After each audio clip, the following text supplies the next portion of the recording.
Welcome back to Conflicts of Interest. This is episode 348. I'm the co-host Kyle Anzalone. Today joined by co-host Connor Freeman. Connor, how you doing? Doing great, Kyle. How are you? Very good. Happy to have you back on the show today. A lot to talk about on Russia and the Iran deal. First, want to remind our audience that they could really help out the show and help us to spread the message just by going on over to the Libertarian Institute or antiwar.com and sharing the show. If you're new to the show, subscribe to it somewhere. YouTube, Rumble, and Odyssey for the video version. It's up everywhere you can listen to podcasts. It's on the Libertarian Institute all podcast feed along with the Scott Horton Show if you're a real big fan of libertarian anti-war foreign policy shows. And then you can help out the show by doing your CBD shopping with our sponsor, Paloma Verde, CBD.com. The promo code is peace. Connor, we have more and more people using that promo code, and I have yet to get a negative review from anybody telling me that, their Paloma Verde wasn't in any way up to the standards that they expected. And a lot of people give me really good feedback. I get the best feedback on the dog treats, Connor. People are always telling me that they buy them, that they really like them for their pups. I think you use them. So I was just wondering, what's your experience with the dog treats? Oh, yeah, yeah. My Doberman girl, she's 11 years old. She loves them. They're just very relaxing. And you can just notice that sometimes she's more relaxed than others, but she can get pretty restless. Like in her old age, she loves to just hit the glass door and go out and then come right back in and then go out again and come right back in. And so they kind of helps her calm down a little bit. She still loves going out in the backyard and barking at neighbors and stuff like this, which is funny. But, sometimes she can relax a bit more. And it does certainly seem to help. I've been really enjoying the tinctures myself. I have the 2,200 milligram mint tincture. It's just straight CBD. It's very strong, lasts practically all day with a single dose of the dropper. So it's like 75 milligrams. It's just terrific. And really good if you have a desk job too, just helping you relieve any kind of like stiffness you might get in your back or just from sitting all day.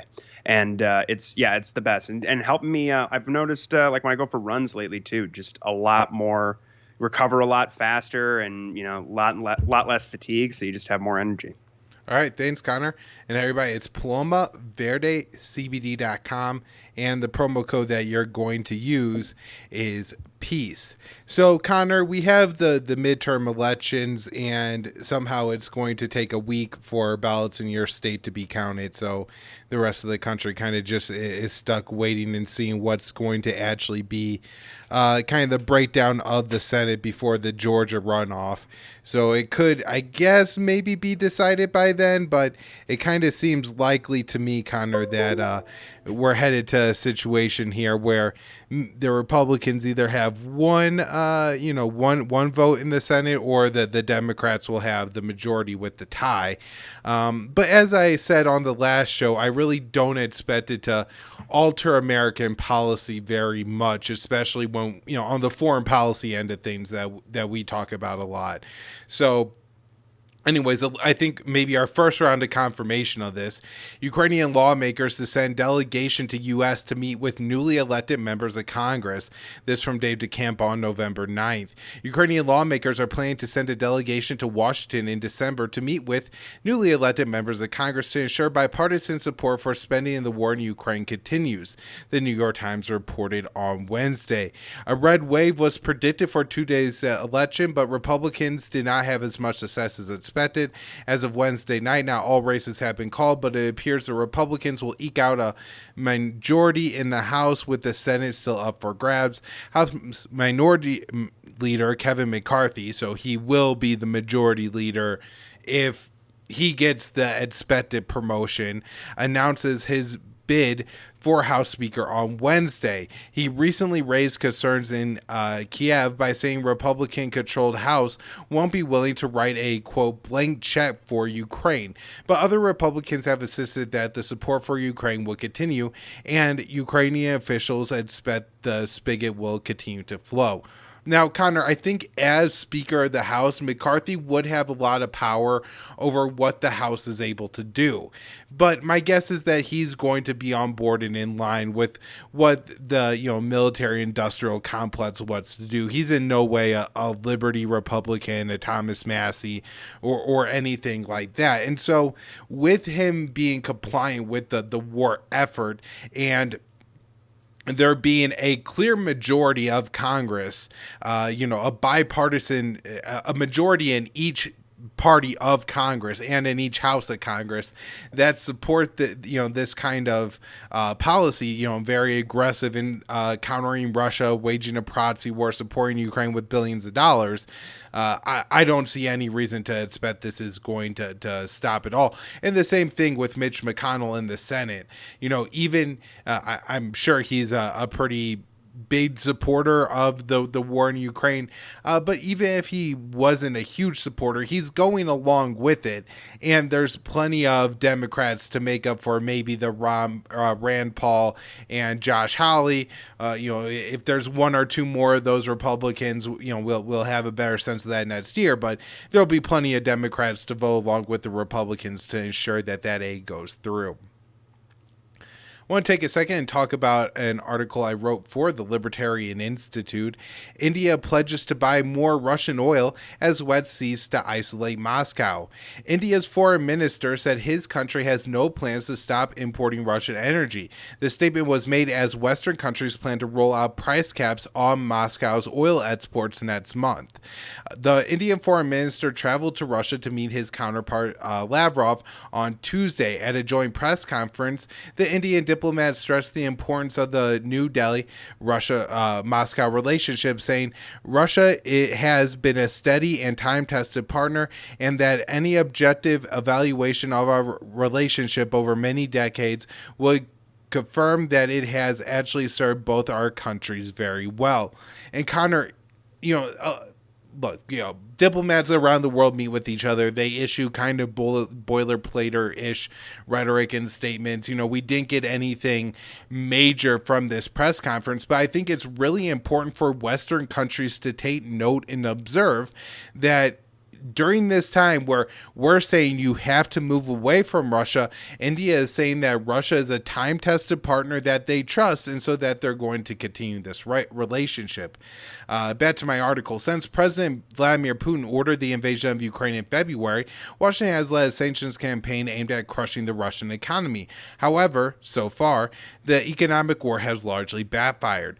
Raising energy prices in much of the West has led to protests against the sanctions in Europe. And Connor, you've spent some time covering that in recent weeks on the show, so I'm sure our audience is pretty familiar what's going on in those protests in a few countries. Meanwhile, the Russian economy has weathered the Western isolation by selling more oil to China, India, and Turkey, despite pressure from the United States to sever their ties with Moscow. Prior to the war, New Delhi imported just 2% of its oil from Moscow. By September, that number had jumped to 23%. U.S. Treasury Secretary Janet Yellen devised a scheme to cut Russian energy exports by enforcing what they're calling a price cap on Moscow's oil. The U.S. announced the cap will take effect December 5th, but did not set the value for the ceiling of the price. The price ceiling requires Russia to agree to sell its oil at below market value, though the Kremlin has warned that any country attempting to enforce the measure will simply be cut off from Russian oil. So just because this is a little confusing, basically, what they're saying is, Connor, no matter what the market price for oil is, if it's $100 a barrel, it's $150 a barrel, if it's $80 a barrel, if it's $50 a barrel, the most Moscow could sell its oil for is they haven't announced this, but the expectations is going to be between $60 and $70. And so what the U.S. is saying is that they want India to go to Russia and to say to Russia, this is the situation. We're only willing to pay you $70 for oil, even if the market value of that oil is $90 per barrel. The Kremlin has made it very clear that if any country tries to do this, it's just going to be completely cut off from Russian energy. And, so India and China and Turkey have all pretty much said that they're not going to go along with it. Um, so you know, we've had analysts say that this could raise the price of oil to $300 per barrel if Russia decides to cut its production of oil.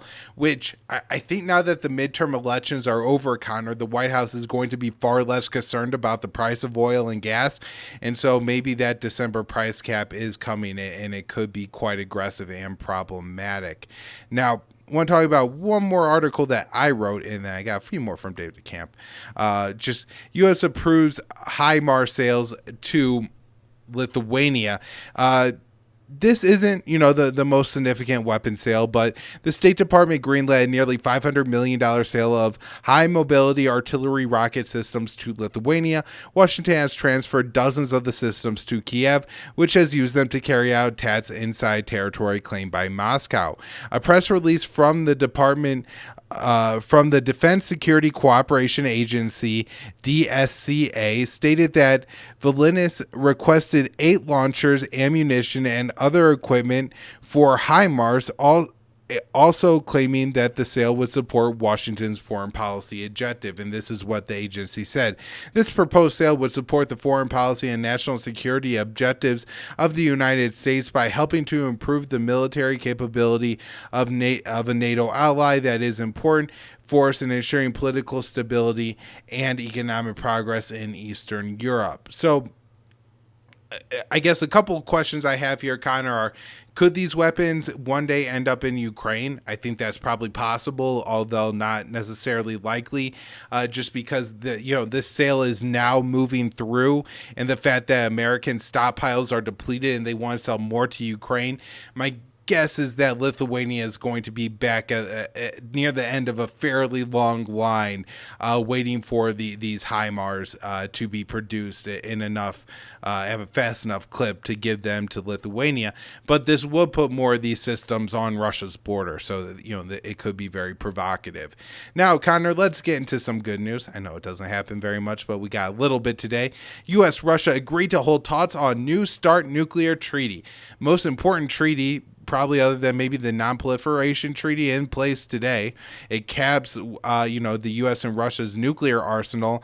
And State Department spokesperson Ned Price said a bilateral constructive commission, BCC, and implementation body established by New START is expected to be held in the near future. The talks will likely be focused on resuming inspections under New START that had been paused since March 2020 due to the COVID-19 pandemic. The last time the BCC held a meeting was over a year ago in October 2021. We have agreed that the BCC will meet in the near future under terms of the New START treaty. The work of the BCC is confidential, but we do hope for a constructive session.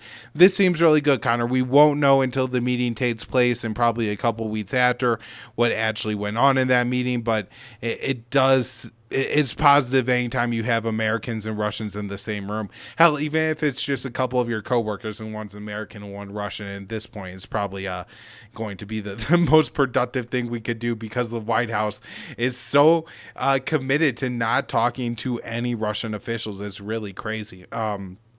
All right, so European Commission proposes $18 billion aid package for Ukraine.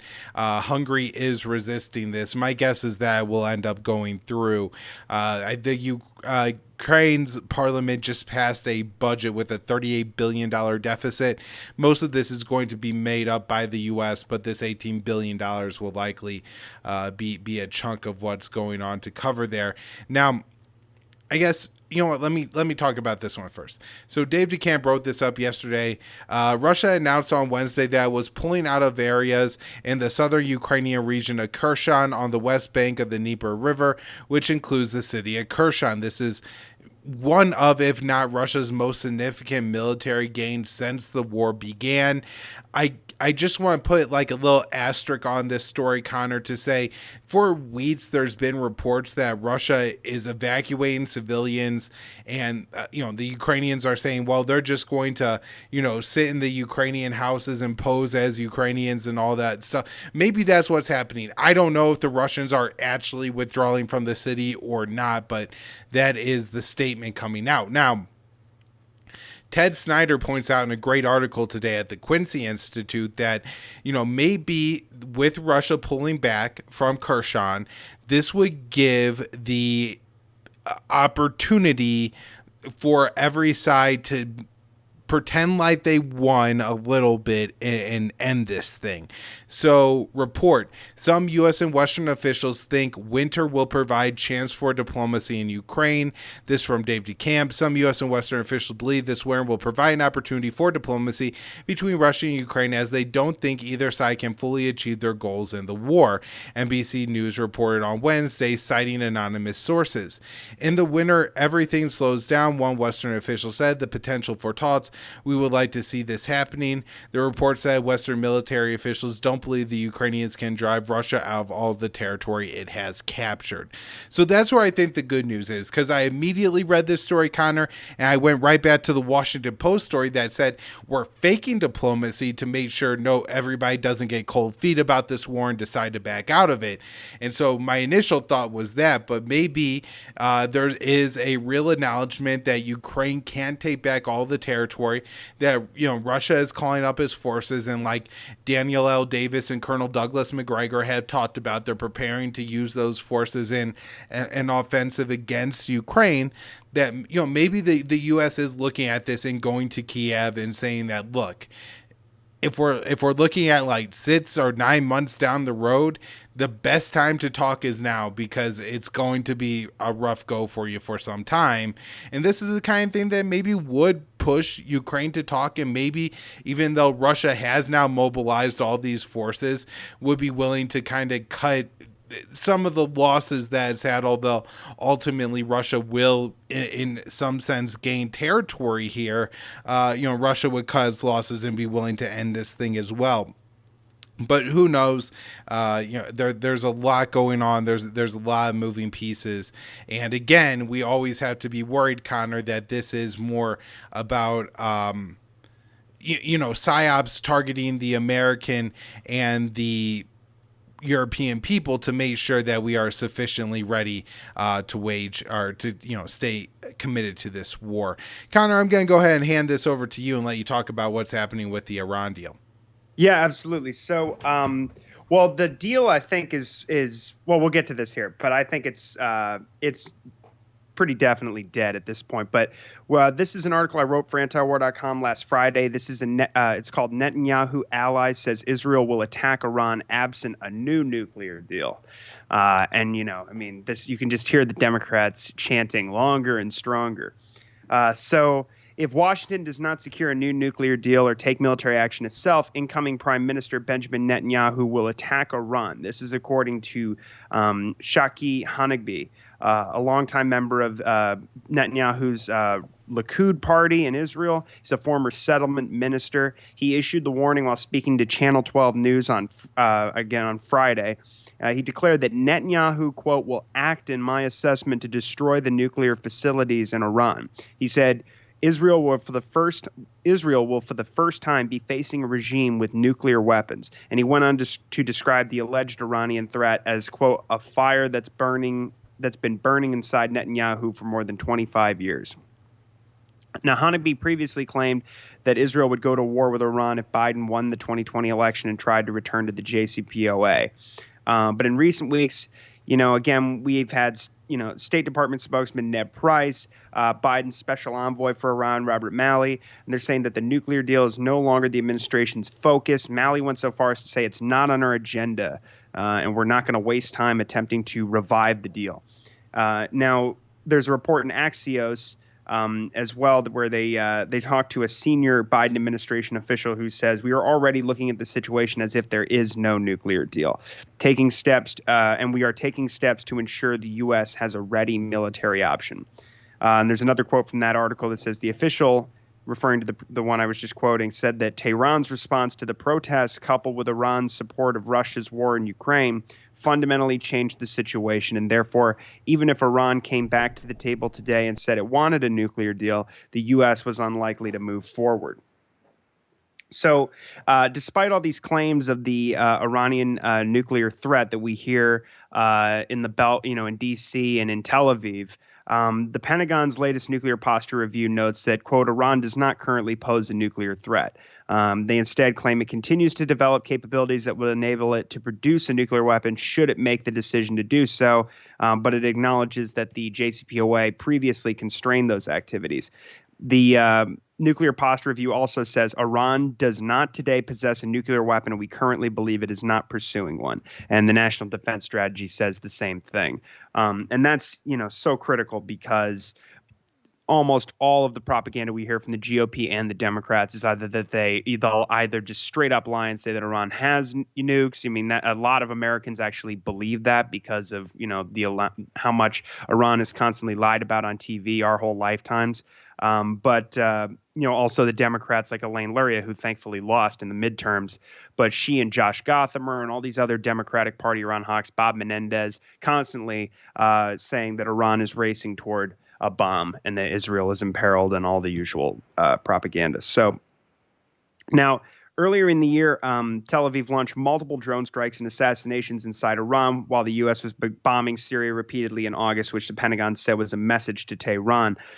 In recent months, the Israelis have been demanding that Washington ensure a credible military threat is on the table to force Iran to make major concessions regarding its ballistic missiles, which is its primary deterrence to all these forces arrayed against them who are, with itchy trigger fingers.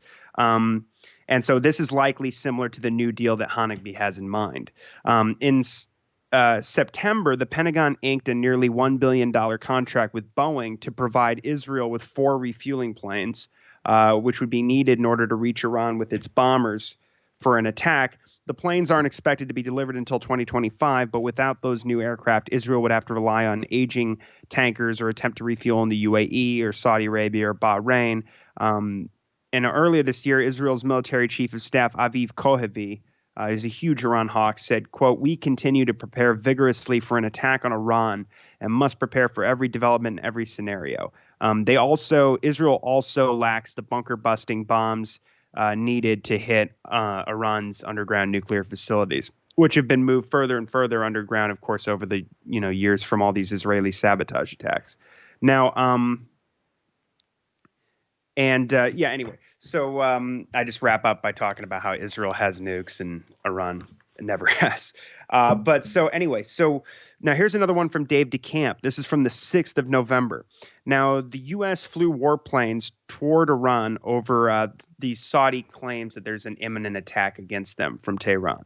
So CENTCOM launched warplanes based in the Persian Gulf toward Iran after Saudi claimed that there was this attack coming. The Washington Post reported on Saturday. Now, though Riyadh made the warning last week, there's no indication Iran is planning to attack the country besides the Saudi claim. Riyadh also warned that Iran was planning attacks on Iraq's northern Kurdistan region, where Tehran has been bombing in recent weeks, and striking recent weeks, but there haven't been any attacks since the warning was issued by the Saudis. The deployment of American warplanes toward Iran demonstrates the continued close military ties between Washington and Saudi Arabia, despite Biden's warnings of consequences over the OPEC Plus decision to cut oil production by 2 million barrels per day.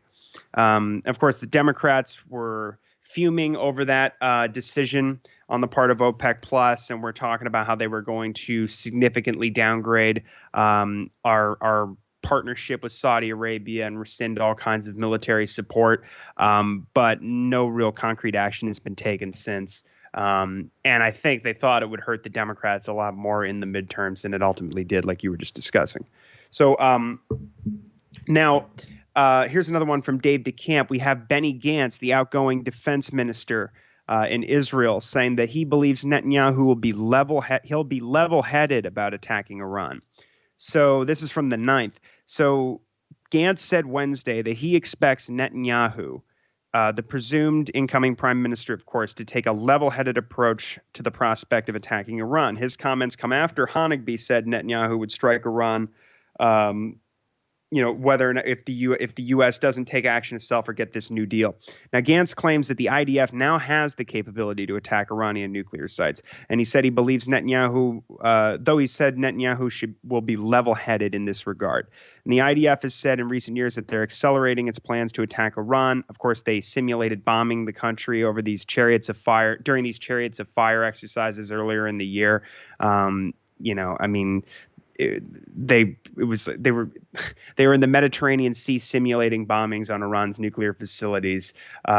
These exercises spanned over 10,000 kilometers, over 100 military aircraft, and just simulating repeated strikes inside Iran. And we actually had the head of CENTCOM came down and visited some of these exercises to witness them.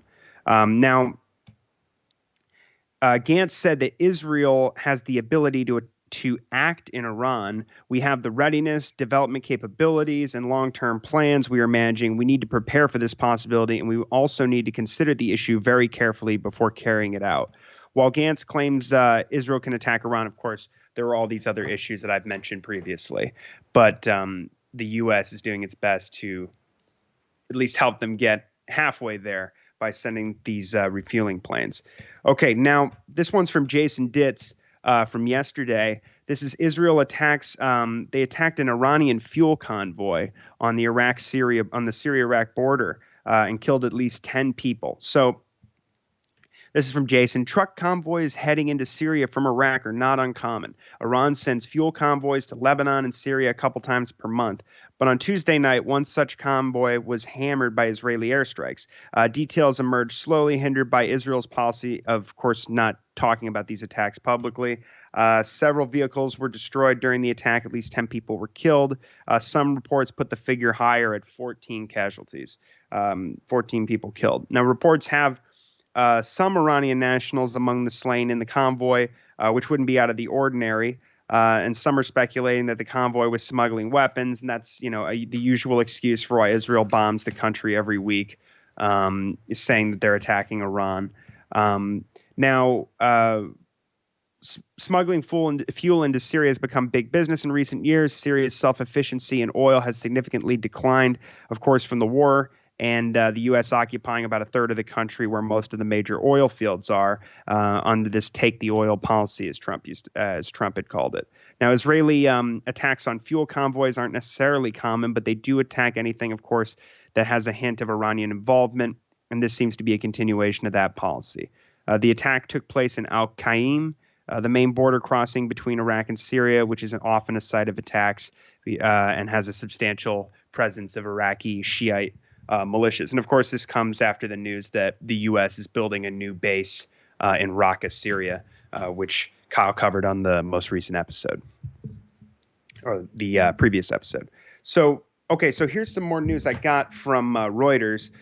Iran is setting up a meeting with the IAEA here coming up soon. I think we talked about this last week or the week before, that they were looking to have another meeting over the to discuss the undeclared sites and the trace uranium particles and this seemingly never-ending issue.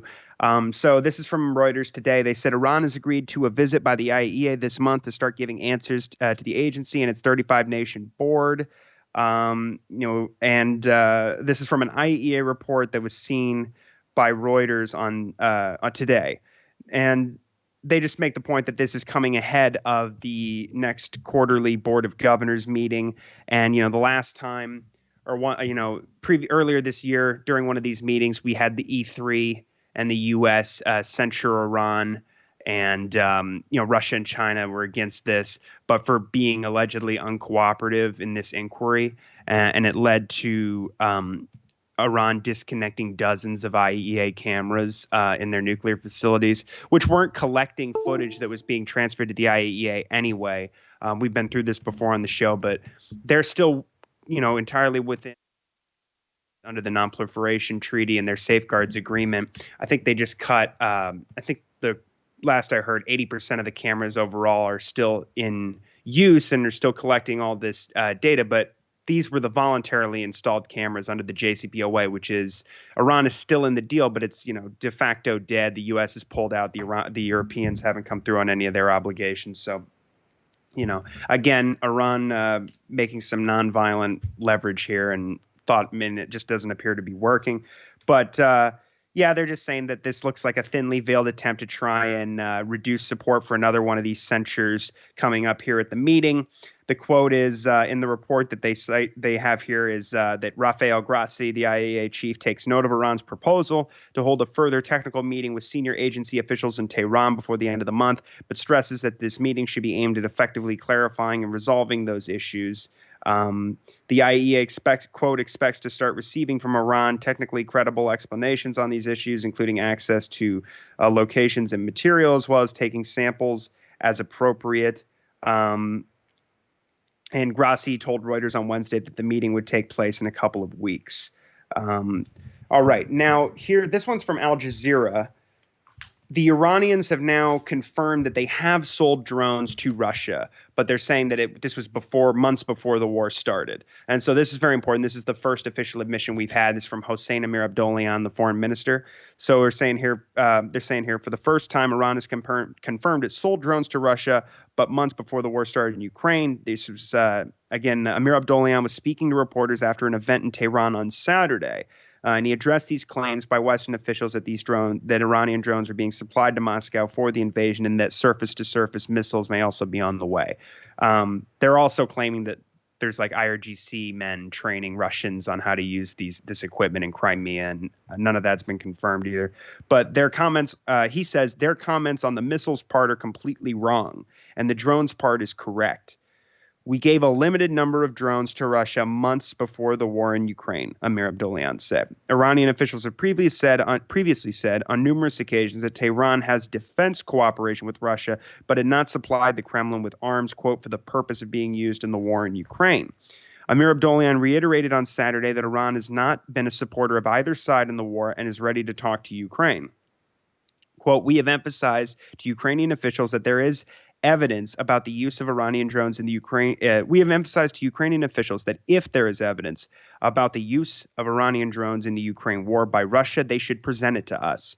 So on the same day, Zelensky came out and accused Iran of lying, said, quote, even with this confession, they are lying, he said in his daily video message. He said the number of Iranian combat drones shot down by Ukrainian air defenses exceed the few drones cited by Iran. And he says, and the more Tehran lies, the more the international community will understand this terrorist collaboration between the regimes in Russia and Iran. And then we had Ukraine's foreign ministry warning Iran of consequences for supporting Moscow. They said Tehran should realize that the consequences of complicity in the crimes of the Russian Federation's aggression against Ukraine will be much greater than the benefit of Russia's support. And this is foreign ministry spokesman Oleg Nikolenko writing on Facebook. Now, here's where it gets interesting. There were supposed to be talks, actually, between Kiev and Tehran, but it looks like they were squashed by the Americans.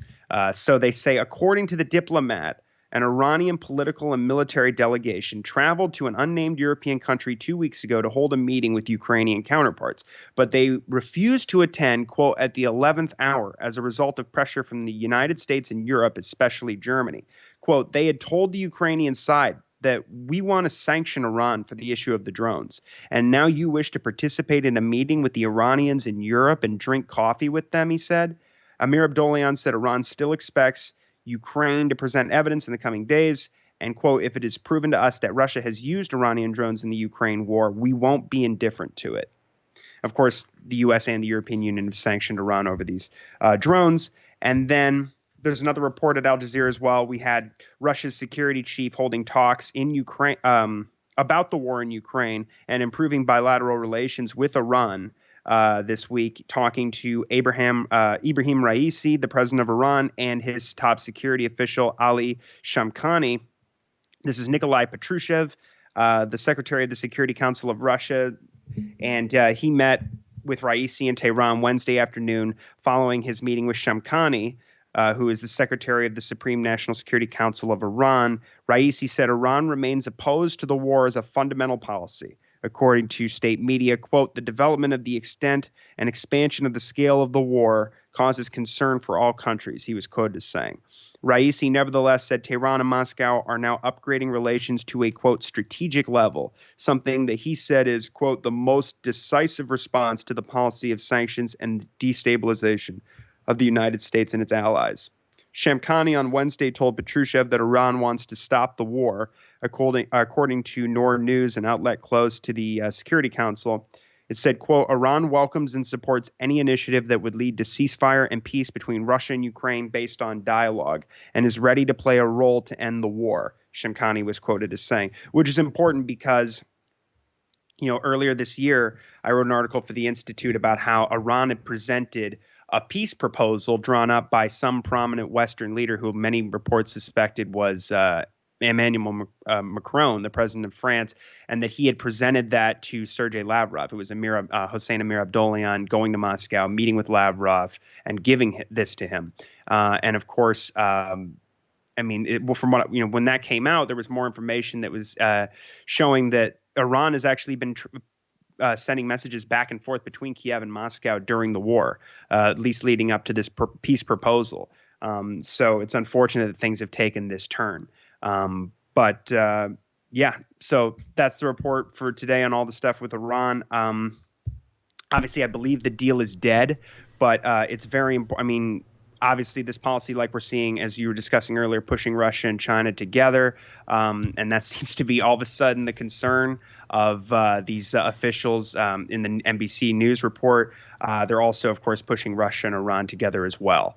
And, it's just – and, of course, they're defending themselves now because, as we're seeing, as Netanyahu is coming in and these Likudniks, they're very eager to at least escalate the situation here with Iran. And there is so much support in this country for we have, Blake Masters out here running for Senate has said on his campaign page that we should use our military basically to go to war on behalf of Israel. If they start some fight, we should come in and intervene, and our men and women should die defending Israel, whatever it ends up, whatever country it picks a fight with next. So, yeah, very important, and we'll keep everybody up to date on this going forward.